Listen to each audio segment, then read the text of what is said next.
حضرات، ہم اس پروگرام کے اگلے حصے کی طرف جاتے ہیں، جس میں آپ سب حضرات کو یہ موقع دیا جاتا ہے کہ اگر آپ نے کوئی بھی سوال جسٹس صاحب سے پوچھنا ہے تو آپ ان سے پوچھ سکتے ہیں. جس کو کوئی سوال پوچھنا ہو وہ ہاتھ کھڑا کرے گا اور باری باری سے سب حضرات کو یہ موقع دیں گے جو بھی سوال پوچھنا چاہتے ہیں کہ وہ اپنے سوال کا جواب حاصل کر سکیں. جی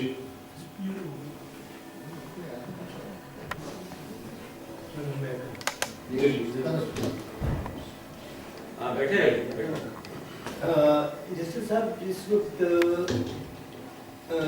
پرویز مشرف نے ریفرینڈم کرایا تھا، خان صاحب نے اس کی حمایت کی تھی، یاد ہے آپ کو؟ جی مجھے تو اس وقت آپ کہاں؟ میں پاکستان میں ہی تھا، لیکن میں نے اس وقت پی ٹی آئی جوائن نہیں کی. پی ٹی آئی میں نے جوائن کی ہے جنوری 2011 میں. تو یہ واردات میرے آنے سے پہلے.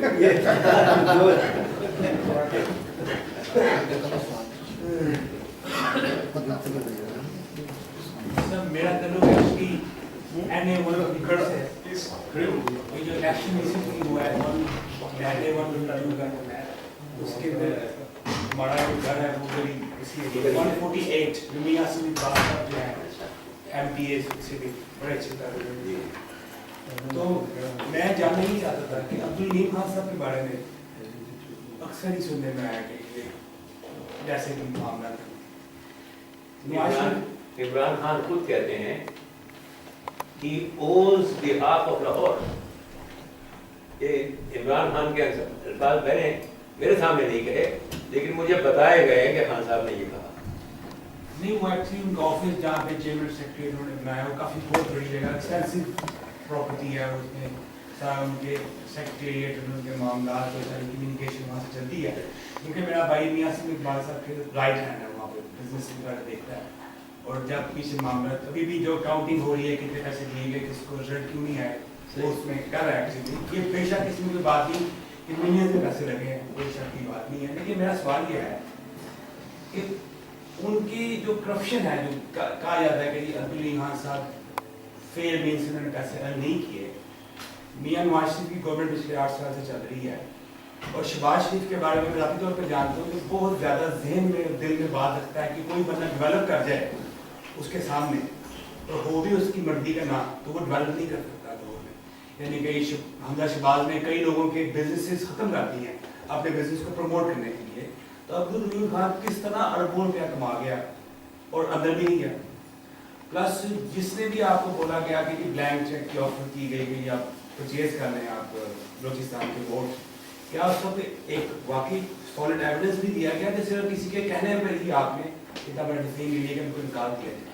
کیونکہ جہاں تک یہ آپ کی بات کو فائنینشلی ہونا چاہیے، عمران خان صاحب کو کافی زیادہ اختلافات کا سامنا کرنا پڑا.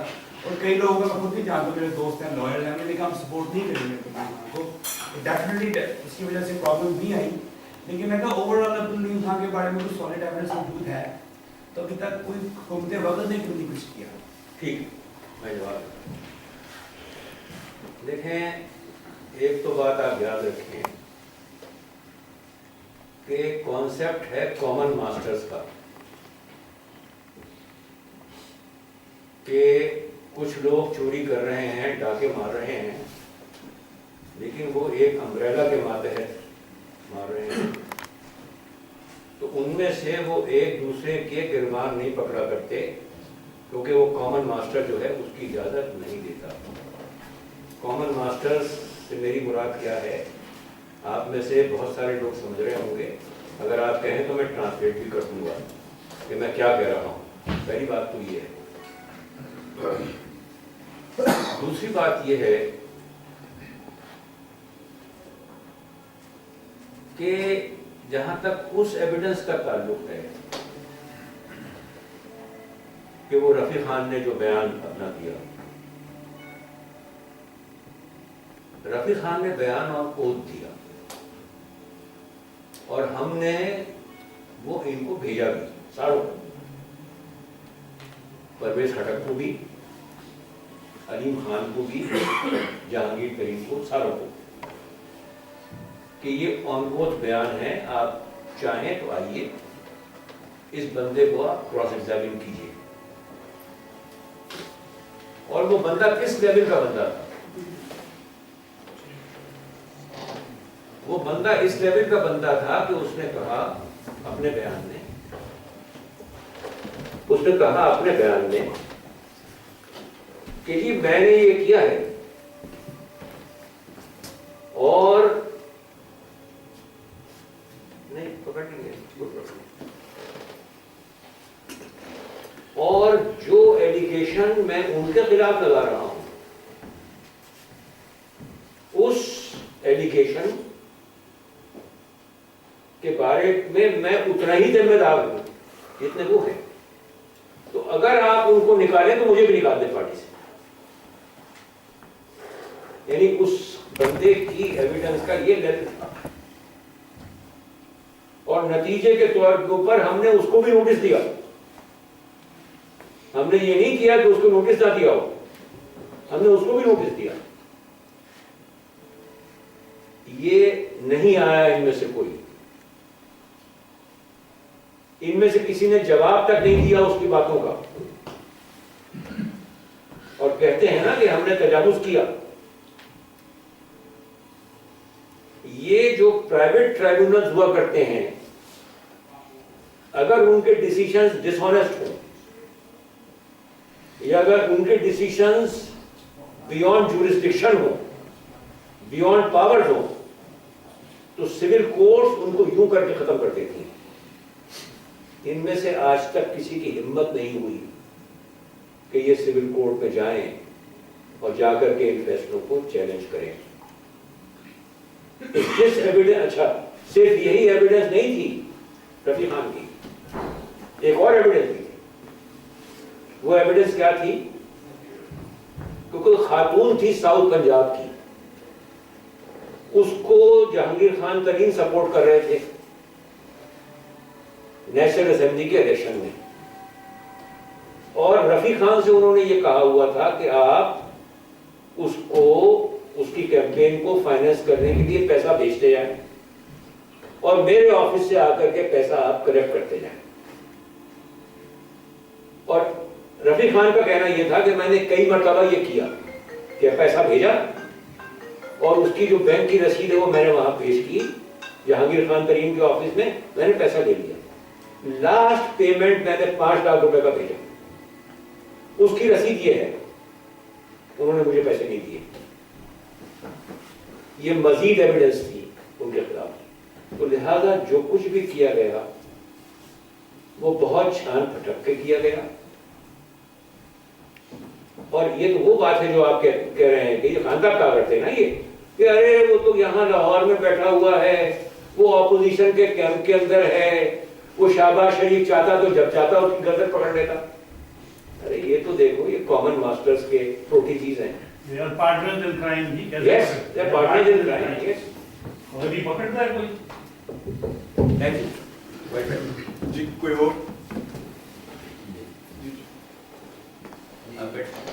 سب سے پہلے جسٹس وزیر جی صاحب اور آپ کے جتنے بھی بھائی آئے ہیں کیلیفورنیا امریکہ سے، ہم سب یہاں مقیم پاکستانی آپ کو انتہائی دل کی گہرائیوں سے کرتے ہیں۔ بڑی مہربانی۔ دوسری بات یہ ہے جی کہ پاکستان کے بارے میں چاہے وہ ایجوکیشن ہو، ملک کے حالات ہوں، لوگوں کی حالت ہو، غربت ہو، پاکستان کی ترقی ہو، سیاسی کوئی بات ہو، تو ہمارا ایک ہی وسیلہ ہے جس سے ہم انفارمیشن لیتے ہیں، جو کہ جو ٹیلی ویژن ہے، جو کیا نام ہے، جیو اور پی ٹی اور دنیا اور ان چینل سے ہمیں اپنے پیارے وطن کے بارے میں ماسوائے گندی باتیں کچھ ملتے ہی، ایک کا دو کا کوئی بات اگر مل جائے تو پھر، ورنہ دن رات اس میں ایسی باتیں ہوتی ہیں کہ ہمارا اپنے وطن عزیز سے وہ ایسی چال ہے کہ بھئی ہمارا دل منحرف کرنے کی کوشش کرتے ہیں کہ ہمارے جو نوجوان بچے ہیں وہ یہی کہتے ہیں کہ ہمیں پاکستان جانا ہی نہیں، آپ تو کہتے ہیں نا ہم وہاں جا کے انویسٹ کریں، ہمارا دل تڑپتا ہے کرنے کا، لیکن جو اس وجہ سے میں بہت زیادہ آپ کا مشہور ہوں کہ آپ آئے اور آپ نے ہمیں ہمارے ساتھ بیٹھ کر ہمیں وہ باتیں بتائیں جو کہ ہمیں ٹیلی ویژن سے بالکل نہیں ملتی اور نہ ہی کسی اور ذرائع سے ملتی ہیں۔ ہمارے یہاں بہت مسائل ہیں، بے حد مسائل، یعنی پاکستان میں جو مسائل ہیں ان سے بڑھ کر ہے یہاں، لیکن اس کے باوجود جہاں جو کہ یہاں پہ عدل ہے اور اس وجہ سے، اس عدل کی وجہ سے اس ملک میں ہمیں جگہ ملی ہوئی ہے، اور ماشاءاللہ ہم اس ملک کی تاریخ میں یہ کہیں گے یہاں ملک کے سٹیزن ہونے سے، ہونے کی وجہ سے کہ انہوں نے ہمیں جگہ دی ہوئی ہے، گھر بار دیا ہوا ہے، ہم یہاں پہ خوش ہیں اور اسی خوشی میں ہم پاکستان کا حصہ ڈالنا چاہتے ہیں۔ تو آپ نے عرض فرمائی تھی کہ بھائی یہ جو پارٹی کے اندر ڈیموکریسی، ہم آپ سے یہ وعدہ کرتے ہیں کہ جتنے پولیٹیکل پارٹی لیڈر ورکر ہیں یا لوگ ہیں وہاں، آپ ان کو وہاں یہاں بھیجیں ہمارے پاس، ہم ان کو یہاں ٹریننگ دلوائیں گے، ہم ان کو ٹریننگ دلوائیں گے کہ بھائی پارٹی کے اندر ڈیموکریسی کیسے ہوتی ہے۔ ہمارے اندر اتنی جہد ہے اور اتنی اسپیچ پاور ہے اور اتنی آرگنائزیشن ہے کہ ہم آپ کے تمام پولیٹیکل جو لوگ وہاں پہ بیٹھے ہیں ہر پارٹی کے، بالخصوص آپ کے پی ٹی آئی کے، ہم ان کو یہاں ٹریننگ دینے کے لیے خود ان کو یہ سہولت میسر کریں گے۔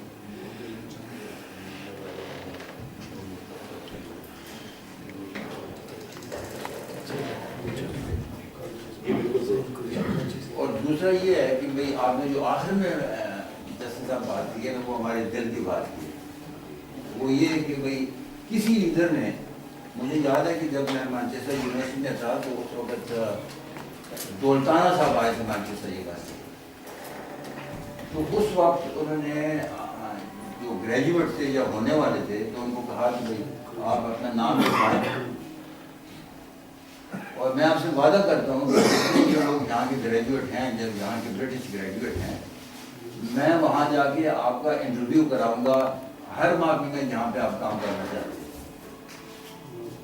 تو ماشاء اللہ جسٹس صاحب ان میں بھی ایک کینڈیڈیٹ تھا۔ اچھا ماشاء اللہ، جی جی، تو میں واقعی ان کا وعدہ پورا ہوا، میں وہاں پہ یہاں سے گریجویشن کر کے گیا، مجھے باقاعدہ خط آیا اور جناب علی میرا انٹرویو ہوا نیلور سینٹر میں، لیکن وہ چونکہ حالات اس قسم سے تو میں نے پھر وہاں سے مجھے یعنی رہنا مجھے پڑا، لیکن آپ نے یہ جو ہے کہا ہے نا 5% کا، میں نے ابھی تک عمران خان کے منہ سے یہ نہیں سنا وہ کہ وہ یہاں کا آکسفورڈ کا گریجویٹ ہے، وہ کلیم کرتا ہے کہ وہ اس ملک کو یہاں جانتا ہے کو، اور یہیں برٹش کی وہ ہر جلسے میں وہ مثال دیتا ہے کہ دیکھیں وہاں برٹن میں کیا ہو رہا ہے، لیکن یہاں کی چیزوں کو اس نے بالکل اڈاپٹ نہیں کیا۔ لہذا تیسری بات میں آخر میں یہ کہنا چاہتا ہوں کہ ماشاءاللہ آپ نے جو NIC کا جو افتتاح کیا ہے یا جو آپ موومنٹ چلا رہے ہیں، ہم آپ کے ساتھ ہیں، آپ ایسی کچھ تنظیم پیدا کریں اپنے ذریعے اور اپنے احباب کے ذریعے کہ ہم اس کو آگے لے کے جائیں تاکہ پاکستان کی خدمت ہو سکے۔